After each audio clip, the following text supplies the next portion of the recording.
Good morning. Good morning. How is everyone? How is everyone? Or good afternoon or good evening. Good to see you. Welcome to You Can Talk. My name is Ruth Finney, and this morning we are going to be talking about dating red flags. Dating red flags. I love this topic because I love dating. I love dating. Hold on just one second here. Let me get my thing going. All right. So, everyone has such, different views and different ideas of dating. And, something that's kind of why I enjoy talking about it and, learning people's different views, why they date. People date for so many different reasons. They have so many different ideas and thoughts about what dating is, what dating should look like. You know, why you should be dating or shouldn't be dating, different things such as that. Good morning, true fan, just vlogging life. How are you all doing this morning? Welcome, welcome, welcome. So, and I can tell you, as many of you already know, dating looks very different for a lot of people, but this is always a fun subject to talk about. And I just wanted to bring up some different things, but kind of depending on where you are in life, what age you are, what you're doing, dating can mean different things for you and how you see dating and what's important to you when it comes to dating, or, whether you're dating with a purpose or if you're just dating to have fun. So depending on what all is going on in your life, dating can mean very different things for you. When I was young, I loved to date because it got me out of the house. And I started dating when I was 16. I grew up in a fairly conservative house, and I had older parents, and so they weren't, definitely was not allowing me to date very young. I could go hang out with friend groups and different things such as that when I was, really young in my younger years, middle school years, stuff like that. But I really didn't start officially dating till I was 16.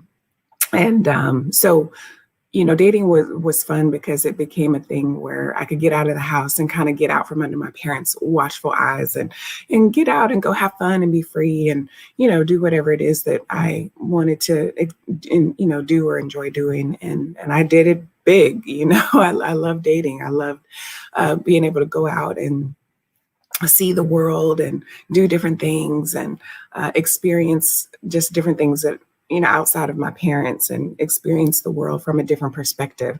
And that's kind of what dating did for me when I was young. So I really enjoyed that part of it.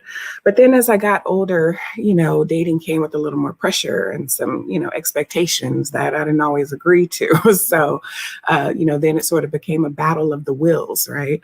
So then that part of dating came as things got older, and that sort of became an issue. Then there became a good morning, Unbroken Sylvia Sunshine. Good to see you. Welcome. I appreciate you being here. Thank you. Then as I got older, there sort of became a mission attached to dating. So it was kind of like, how is this going to benefit me? Am I going to, what's going to my purpose, right? Dating sort of came with a purpose. And, then it became, well, who can I be with?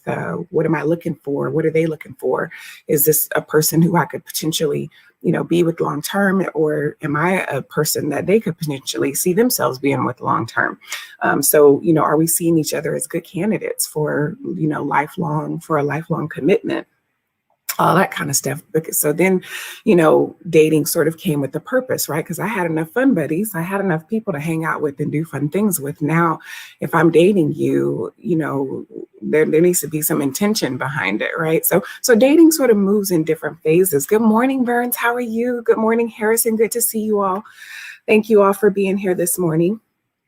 So we're talking about dating red flags. If you are in this stage or past this stage, I'm going to share some things with you all that I think you should be paying attention to if you are in the dating phase of a relationship, and what that should look like. So anyway, there came a point, in my very, very late 20s that I started kind of getting ready to settle down.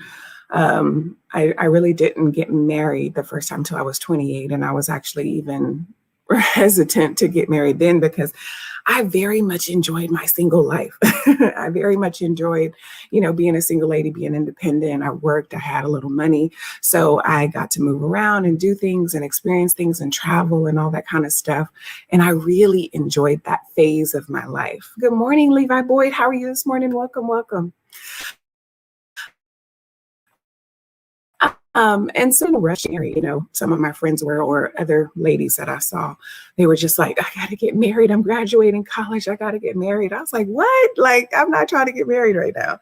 So yeah, I was having way too much fun. And maybe because I grew up in a family where, there was a lot of lifelong marriages. All my aunts and uncles were married. There really were not single people in my family. And my parents were married for 33 years. And so I knew what that involved. What I didn't know was what, being single could look like. So when I got to that phase of my life and I was single, I was really enjoying, being able to go and do and be free and not have to answer to anybody and not have to, run something by somebody else, not have to consider anybody else in what I wanted to do. And I love that freedom. I love that.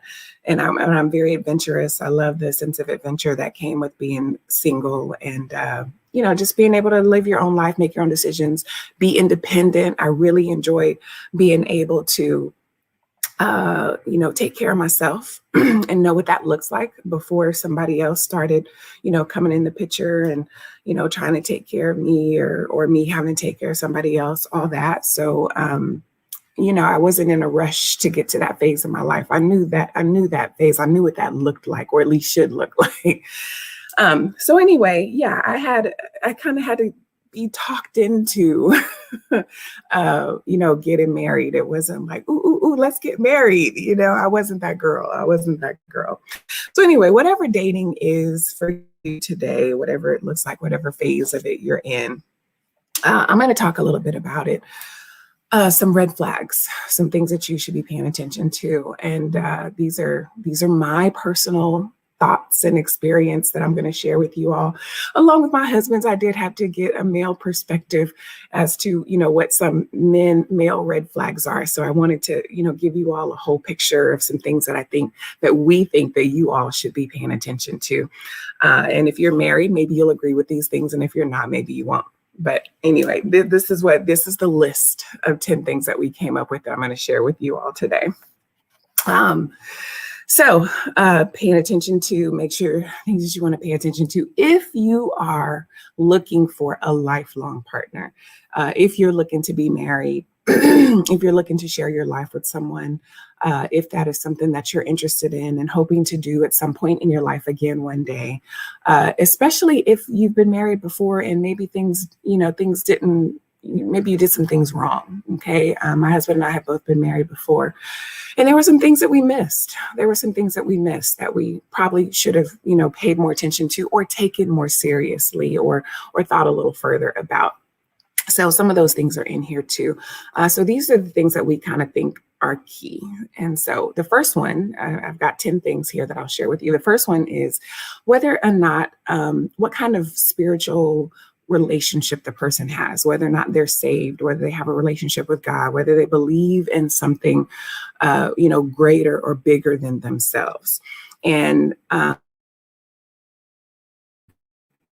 if they active in something that they do, is it just something they believe? And, it's like, yeah, these are my beliefs. I believe in this or that, but, it's not anything that I shape my life around, right? Because there's a big difference in whether or not how people live their life according to what their beliefs. This is very important to talk about because if it is different than yours and you're trying to build a lifelong relationship, and I'm not here to tell people what to believe or what they should do. I'm a Christian. I've made my choice. My husband's a Christian. We've made our choice, but you all can, do whatever you are, feeling led to do. But we highly encourage you all to talk about these beliefs so that you have some idea of what their expectations are. You need to know what their expectations might be when it comes to marriage. You need to know what their expectations might be when it comes to family, what their idea of family is, and especially if you all are thinking about having kids. You all definitely need to know uh, what each other's beliefs and thoughts and expectations are around raising kids, because people's beliefs tend to have a huge effect on, how they approach marriage, how they approach being together, how they approach life, and how they approach being a family, and how they approach raising kids. So if they differ drastically, expect that you're going to be bumping heads. You're going to be bumping heads for sure. Please, yes, everyone, please hit that like button if you're here. And thank you, Verns, for reminding me of that. So find out if they differ from yours. Find out how extreme they are in it, how active they are in it, how important it is to them. Talk about those things. And if they differ, talk about what those differences are. Think about what you can live with, what you can't live with, and know that it could potentially be a problem. So, and a potential red flag that you need to really sort of dive into deeper. The second thing that's really big for us is whether or not they exhibit love towards themselves and others. Okay. And you think, well, surely they love themselves, right? Not everybody. Not everybody loves themselves, and not everybody loves other people. Good morning, Cullen. How are you? Good to see you, cousin. Good morning. Vernell, how are you? Good to see you. Welcome, welcome. I appreciate you all being here this morning. So yes, you want to make sure that they exhibit love towards themselves and others. We give love, and I've talked about this, I think, on the last two lives that I've done. We give love according to how we're able to receive love. And we typically love based on how we like to be loved. It's just a human basic nature that we do. So if you love yourself, and the word even talks about this as well, that like men are to love their wives according, to how they love themselves. So if a person does not express love for themselves, if they don't take care of themselves, their bodies, their health, the things that they allow themselves to experience, the things that they allow themselves to happen to them, do they have any boundaries for themselves? Do they care about, their life and what they're doing? Or are they sort of exist, like not caring about their personal experiences or things that happen to them? If they don't have any, boundaries or standards, like, no, I love myself too much for that, right? To allow myself to do that, or to allow these things to happen to me. That is a huge, huge key thing if you are, being with someone who does not love themselves. And it's not it's not necessarily arrogance when people are like, no, I think I deserve more than this, right? That's not necessarily a knock on them, because they need to have some boundaries. They need to have some standards. They need to, what they like, what they don't like, all these sort of things. But anyway, so they should be able to love you, and they should also be loving on others, paying attention to how they love on their mothers, their fathers, their parents, their siblings, their friends. If they have kids, pay attention to how they're loving on each other. Here's the thing that you really need to pay attention to when whatever you see in a person, how you see them loving on their family, how you see them loving on their parents, how you see them loving on themselves, their kids, their friends, people in their lives that they care about, that they say that they care about. How you see them loving on them is absolutely how they're going to love on you.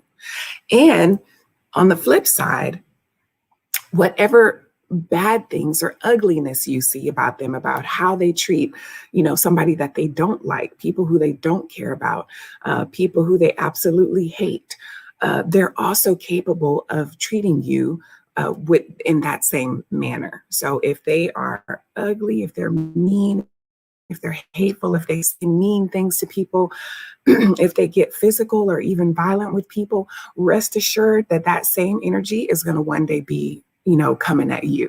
It's just a matter of time. A lot of times we make mistakes and thinking, oh yeah, well, they treat that person that way, but they would never do that to me, right? Or they would never treat me that way. They would never talk to me that way. It's just a matter of time. Okay. It's just a matter of time. So the good, the bad, and the ugly you see about how they treat themselves and how they treat others is absolutely one day going to be, coming at you. It could be potentially coming at you. So make sure that you pay attention to how they treat themselves and how they treat others. Because if it's in them, it's a potential to come at is that same potential could possibly come towards you one day. It's just a matter of it being the right time, the right mood, the right situation, and it can definitely be coming towards you. So that's one thing, how they love themselves, how they love others. Number 3, they don't commit to anything. People who have a hard time committing to anything will have a hard time committing to you. Okay. If they are doing a lot of job hopping, if they do church hopping, if they do a lot of friend hopping, like I'm tired of that person, I don't want to deal with them anymore. Or, even house hopping, they're constantly moving from this place to that place to this place. All these things, even just relationship hopping, they've been in goo gobs of relationships because they can't commit to anything. Like they have a hard time settling into something, settling into anything that with some stability. You need to be able to see some consistency in their life somewhere.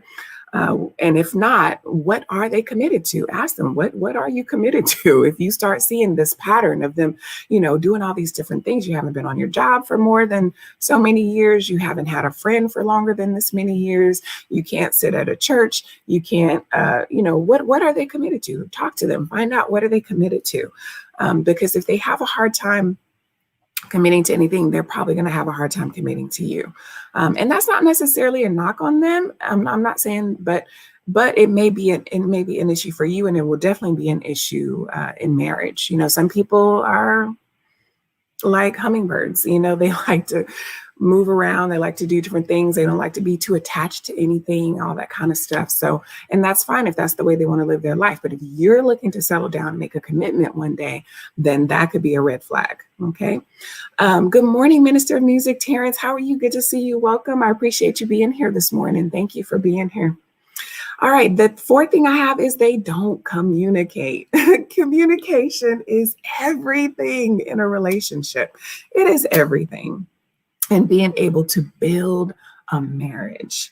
They need to be able to talk. If they are not good at expressing themselves, who they are, what they like, what they don't like, what their needs are, what their wants are, what their desires are, what their expectations are of themselves and of you, especially if kids are involved. If you're dating someone that has kids, then you definitely need to talking, that you all definitely need to be expressing yourselves, and they definitely need to be able to communicate about what they want, what they don't want, what they like, what they don't like. All this stuff is huge red flags if they can't talk, if they don't know, who they are or what they want, or, if they don't have any goals or plans in life, if they don't have any thoughts about anything.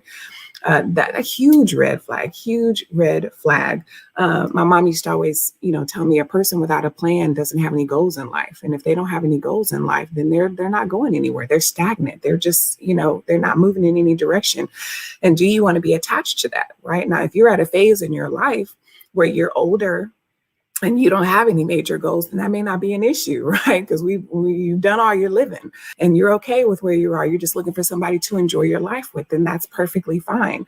But if you're younger and you have some ambitions and you have some goals, you have some things that you still want to accomplish and do and have, and places you want to go, whatever that situation is, and you're dating someone who doesn't, who is like, hey, I'm cool, I'm chill, I'm right here. Like, this is it for me. I'm not, doing anything else. I'm good right here.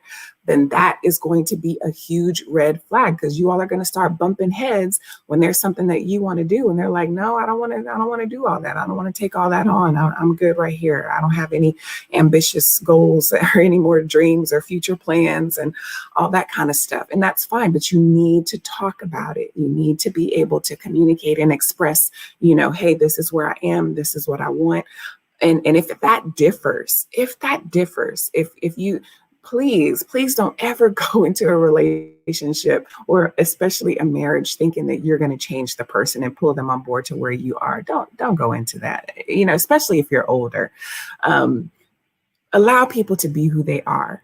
And if you can't accept people for who they are, then you're probably they're probably not the one for you. Okay. Because if you feel like you have to go into the marriage, changing this and working on that and like, yeah, fixing this and fixing that, they're just probably not the one for you, baby. It's okay. And it really is okay. Just wait, take the time, date, find the person who's right for you, that you don't have to go in doing a lot of changing and convincing and pulling and tugging and trying to get them to see what you see, how you see, and do the things that you want to do and all that kind of stuff. Just let it go. Let it go. There are a million fish in the sea, and there's always somebody out there for you. So it's a huge red flag.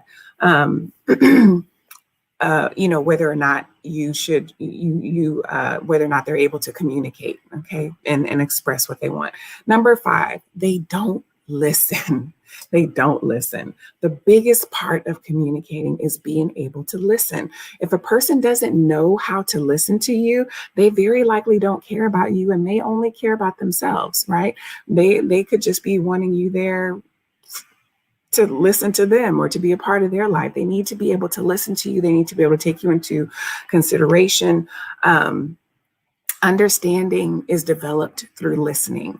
And in order to be able to get over obstacles, get through troubles when that are absolutely going to come in marriage, that you need to know that you have a voice. You need to be able to have a voice and a say-so, man or woman, whichever one. You all need to be able to have a voice. She should be able to listen and take in what you're saying and take those things into consideration. He should be able to, hear your thoughts about a thing and understand your perspective on a matter, why you feel the way you do. They should be open to listening. And hey, Destiny Forever Walks, how are you? Good to see you this morning. Welcome, welcome, welcome. And here's a little golden nugget. If you're already married to somebody who doesn't listen to you, or they never heed your words, I hear women all the time talking about how they have a hard time listening or submitting to someone, a person who's not saved or believes like they do, because they don't want to have to suffer, right? This is something that I hear people say all the time. I don't want to have to deal with their bad mistakes, or I don't want to have to, if they make a mistake and I already knew that wasn't there, I don't want to have to listen to that. I don't want to have to do what they say and this and that. Here's the thing. And I'm speaking with this one from a male perspective, because, if you're this is a Christian channel, and I, sort of talk about things from a Christian perspective, and the man is the head of the house and the head of, the marriage.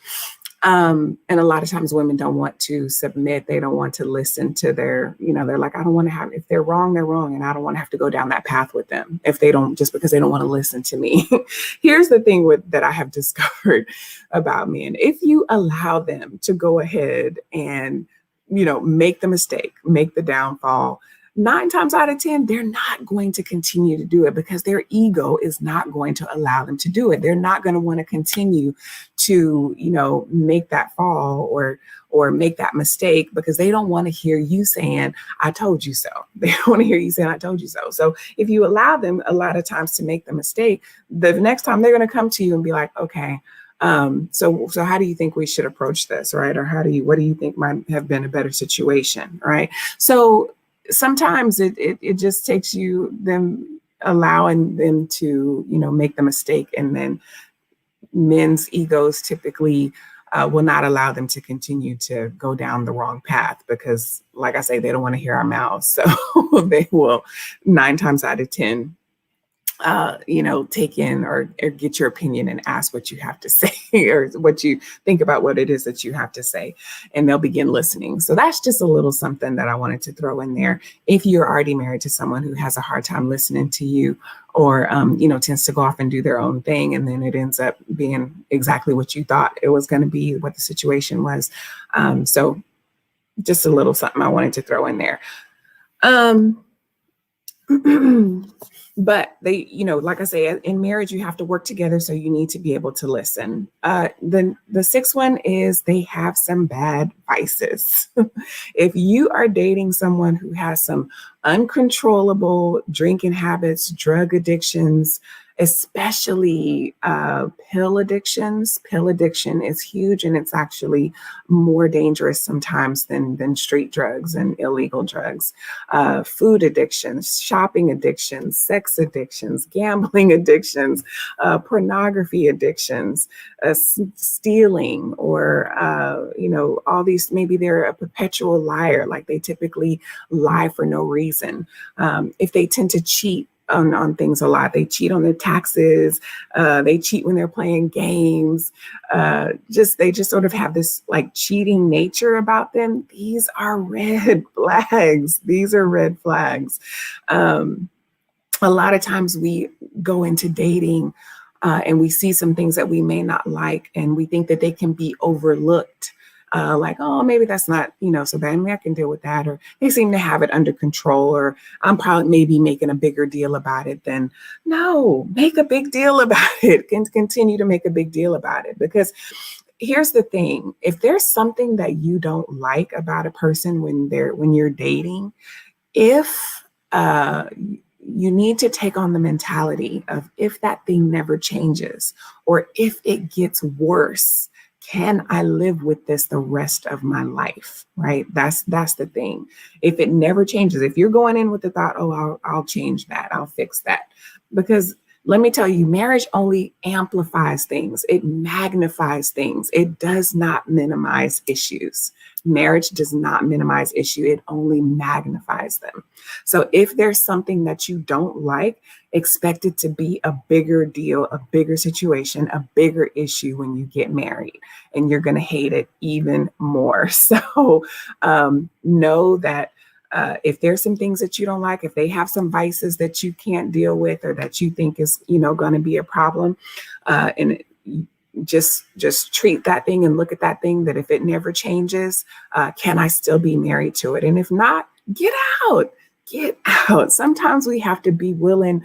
We allow ourselves to get so desperate when we're dating, because maybe we feel like we're getting older, or maybe we feel like we're getting at the age where we want to have kids, or we are, whatever it is that we're feeling, or we're getting older and we don't want to be alone. We get desperate and we tolerate things more than we should, thinking that it'll be okay, or thinking that it'll get better, or that it'll go away, or thinking that we'll be able to tolerate it. And let me tell you, when you get into marriage, those issues don't go away. They get bigger. And the more you all are fighting about it and fussing about it and, talking about it, and nothing is changing, the more irritable it's going to become to you. The more, bitterness and resistance it's going to create within the marriage. And you're going to start fussing and arguing and fighting over things. And you're going to be unhappy. You're going to be unhappy when you knew that it was something that was going on in the dating phase of your relationship. But, you overlooked it, you ignored it. So don't compromise. Don't compromise if it's something that you don't like. Now, if it's something that you tolerate, something you can deal with, it's not a big deal for you, then you move right on ahead. People are not perfect. And you are absolutely there are absolutely going to be some things that you don't like about your partner. But guess what?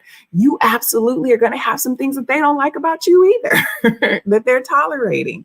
So, I'm not telling you to marry somebody who's perfect.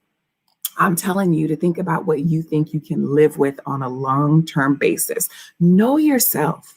If you know that it's something that you absolutely hate, don't compromise on it. Just move on. Just say, you know what?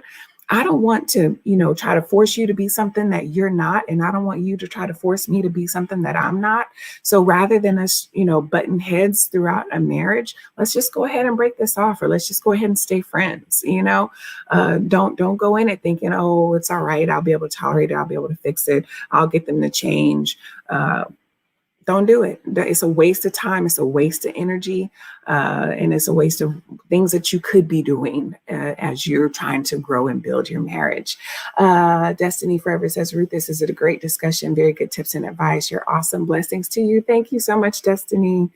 praying and fasting, but the red flags was there before you said I do. There were a lot of times, you get married and you're like, how did I miss this? What did I miss? How did I not see this? And then you think back and you're like, yeah, I do remember this. And I do remember that. And sometimes we just underestimate a situation because we're not familiar with it, right? So we underestimate the level of a problem that it could potentially be, because especially if it's something that you haven't seen or something that you haven't grown up with, something that you don't have a lot of experience with, you don't know how bad it can get, or maybe someone who did drink all the time and it wasn't really an issue. It wasn't something that ever got out of control, or maybe they had their addictions, whatever they are, their vices. They didn't alter their life, so you don't necessarily know. You haven't seen the worst of what something a vice can do to a person, and so you go ahead and enter the marriage thinking, oh, lots of people do this. It's not that big of a deal, but if it's an issue for you and if it actually does get worse, things can be a big deal. And so you just need to talk about it. You need to talk about it. You need to think about it. You need to know yourself and try to realize and decide, is this something that I'm going to be able to tolerate if it never changes? Or is this something that I'm going to be able to tolerate if it even gets worse? So what's the good, the bad, and the ugly of this thing? And know yourself and think, you know what? I better not go down this road with this person. Okay. Love yourself enough to decide not to go down that road. Yes, we are not always taught properly. We need to teach our children to learn these things. Absolutely. You're so right. Talk to your kids, and something that I have found that is even more important than talking to them is showing them. If you feel like you have one of those kids that don't listen, they have to see to believe or experience it to believe, put them in the environment of what it is that you're worried about. Okay, so take them somewhere, put them in the environment of what it looks like to be, a young teen mom, or put them in the environment of, a bunch of addicts and let them see this is what this can potentially do to your life. This can be you. Take them under those bridges, take them to homeless shelters, take them places where the people who are into the things that they're into have gotten out of control with it and has taken over their life. Because when they see that, it's a whole different perspective than when you're just talking to them about it. Okay, because they don't see it. It's not in their face. They don't have a direct connection or correlation with what they're doing to what could potentially be. So when you show it to them and you put them in that environment, it gives them a whole different perspective. Like, oh, this is not the life that I want to live. This is not what I want to be doing. That worked for me even when I was trying to decide whether or not I wanted to go to college, right? Because, your parents talk to you about college and go to college, but all this stuff. And I was like, yeah, okay, I'll go to college. No big deal. I wasn't one of those kids that was like, no, I don't want to go to college.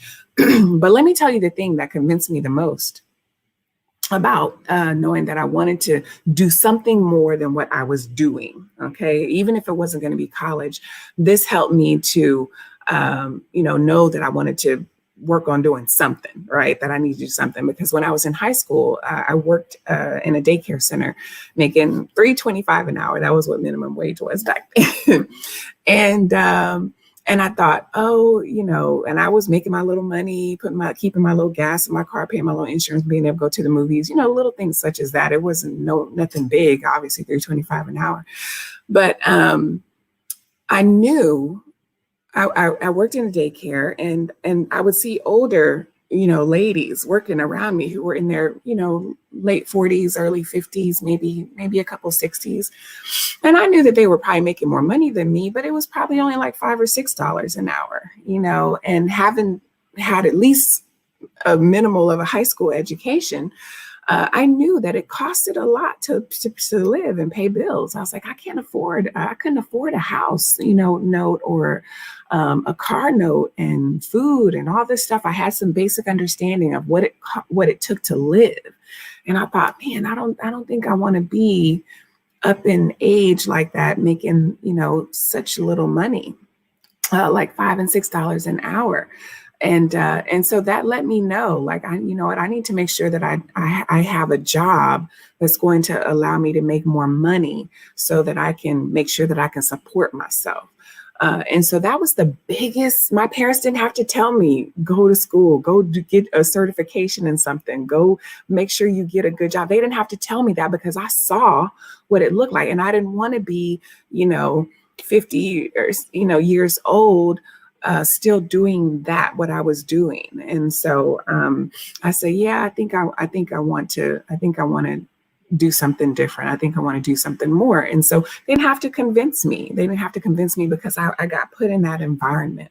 So that works in all kind of ways. That works in all kind of ways. Yeah, show them. I try to do that with yours. You try to do that with yours, Sylvia. Good for you. Because it works. It works. You don't have to try to do all that talking and convincing and beating them over the head. Just put them in the environment. Show them, yeah, this could be your life. You could have this kind of life or you could have this kind of life. It's all about choices. Help your kids to make good choices. Teach them to make good choices. Even when they're young, even when they're little, teach them, do you want this or do you want that? Like I give my kids choices all the time because I want them to get, number one, familiar. I want them to get comfortable with making choices. And I want them to understand that every choice they make has a consequence, good or bad. And I'm teaching them that right now at 3 years old. And so when they want something, even like when it comes to a snack, right? It's something as simple as a snack. One of them wants this, the other one wants that. And when I'll be like, oh, no, I want this one. I'm like, no, this is what you chose. This is what you're going to get. This is what you stick with. If you want something else or you don't like that, then next time you can make a different choice. So I'm teaching them now at 3 to make choices and to live with those decisions and choices that they make. Because sometimes they'll see right away, like, oh, no, that's not the choice I wanted, right? It's like, no, you made that choice. You're going to stick with it. And that's going to be that. So I really am teaching them the, consequences and understanding and all that kind of stuff. So my time is getting far, but I'll run through these last ones pretty quickly. If they have a dependent or victim mentality, or entitlement mentality, right? Some people have issues. Some people may take issue because this is on my list, but if they have a hard time functioning on their own, if you are dating someone who constantly has someone else doing everything for them, you see that maybe they're still living with their parents, or and this happens even up in age, like, people still living with their parents, and maybe they're helping their parents, which is, one situation or a different situation, but sometimes they just don't want to, have to be responsible for their own stuff. It just depends. You have to look at the situation, like, why are they still living with their parents? So anyway, this was a really big deal for me because I knew that I didn't want to marry somebody who had never lived on their own, who never knew what it was like to take care of themselves, have to take care of themselves. Because if they don't know how to take care of themselves, I can't expect them to know how to take care of me. And I didn't want to be that wife that I didn't know how to, be on my own and take care of myself, because I wanted to, be able to take care of myself, know that I could be independent, what it was like to have to pay bills, know what it was like to have to buy groceries, what it was like to have to be responsible before I went into a marriage. Because God forbid anything happened to my husband, I need him to know that I can hold the house down, right? That I can hold things down. Like, the world's not going to fall apart. Our life's not going to fall apart just because they are no longer able to do. So that was real important for me and also for my husband. We never wanted to. K-Sticks girl, how are you? Good to see you. Welcome. So it was real important for us to know that we were, with people who knew how to take care of themselves and knew how to be responsible. They knew how to handle their financial responsibilities. They knew how to pay a bill. They knew how to write a check or, make a payment or balance their accounts and all that type of stuff. So, people who can't take care of themselves are going to have a hard time taking care of you. The next one, mouthiness. Okay, now yeah, most of y'all know this is coming from a male perspective. Mouthiness. If you are dating someone who is mouthy, that typically does not go away. If you like that, if you enjoy that, good for you. If it's not something that you like or enjoy, it's going to be an issue for you. Are they gossipy? It's hard to hide mouthiness, and it's hard for it to people to deal with that. Are they gossipy? Are they loud? Are they obnoxious? Do they listen? Do they take advice? Are they rude? Do they interrupt a lot? These are all important things that that can be really irritable in a marriage. So, if they're mouthy, pay attention to that.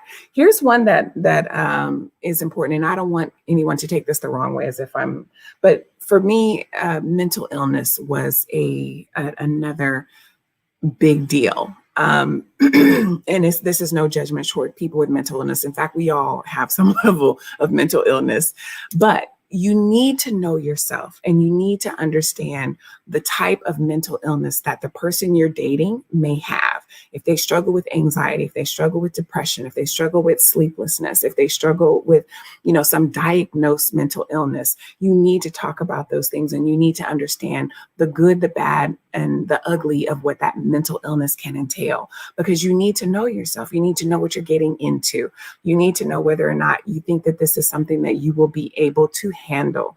And if you can't handle it, you might need to get out of it. You'll do yourself a favor, and you'll do that person that you're dating a favor, because we go into our marriages with expectations. And if you have expectations of a person who struggles with some form of mental illness, it can be a really huge issue in a marriage. So this is not a knock on people with mental illnesses. It's just a red flag that you need to talk about, the complexities of their mental illness. And even if you feel like they're hiding some things, research it yourself and find out, what do people do, what do they deal with if you struggle with this type of situation? How bad can this get? Because if you don't know, you don't want to go into a marriage and be shocked and surprised about, oh man, I didn't know this was a part of this. I didn't know that this was a part of, I didn't know that this could affect our lives in this way. So talk about that. The last one is if they have a controlling nature. If they are talking to you about what you can wear, what you can't wear, where you can go, where you not go, how you talk, who you talk to, all that type of stuff. If they have a controlling nature, get out. Okay. We think it's cute at first. Oh, they care about what I'm doing. Oh, they care about where I'm going. They care about how I look. But, it moves into something a lot bigger sometimes, where they're trying to, dictate your life and dictate what you do and how you do it, and where who you talk to, who's in your life, who's not in your life, what type of activities you do and don't do, who can come over, what types of things you can participate in, how they're monopolizing your time and your energy and all that. So if they have a controlling nature, big red flag. And here's the last bonus one I have, and that's unforgiveness. If they are an unforgiving person, they have a hard time forgiving people when they're wronged, when something, is happening to them. If they hold grudges, Unbroken says, yes, get out. That's like living in hell. Absolutely. You are absolutely right. Get out. It's like living in hell. Somebody who tries to control your life. Don't do that. Don't go down that road. And then, the last one for me is if they're unforgiving, if they hold grudges, if you see a person, they haven't talked to somebody for years because of some small thing or even a big thing, it doesn't matter. If they have an unforgiving spirit, then rest assured that that can be very dangerous in a marriage, because if they get mad at you and they start holding grudges towards you, they don't talk to you for, days, weeks, months on end because they're mad at you and they can't seem to forgive you for it. That's a huge, huge issue in a marriage. Silence in a marriage is dangerous because it leaves too much room for the enemy to come in and get involved and, cause problems. So that's my list. I'm sorry I went over my time. I hope that this was beneficial for you all. Got something out of it. Things like I said, these are me and my husband's list of red flags. So, take what you will, leave what you don't. And hopefully you got something out of this that'll be helpful. So I'm gonna say a quick prayer and then we're gonna head out. Father, thank you for this day. Thank you for loving on us, caring for us, and, doing for us each and every day above and beyond what we could ever ask or imagine. Thank you for giving us wisdom, Father.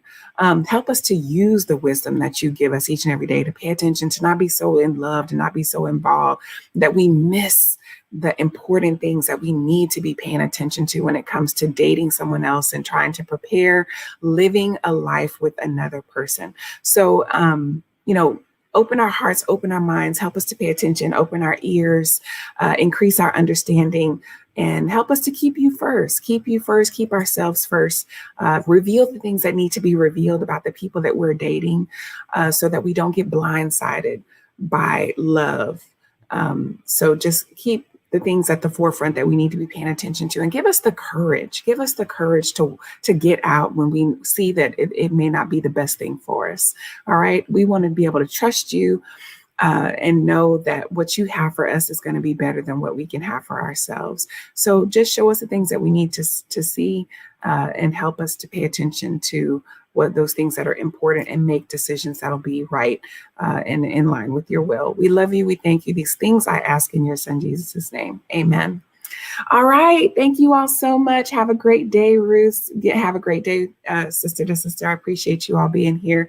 And I will see you all next week. You speaking. Yes, to all you say, I can attest to it. Yes, I'm speaking from experience. I'm giving you all these lessons came from experience myself. So you're not alone and broken. I promise you. All right. You all take care. Love you all. I'll be back next week sometime. All right. Have a great day and a beautiful, wonderful weekend. Love y'all. Be the light. Be the light.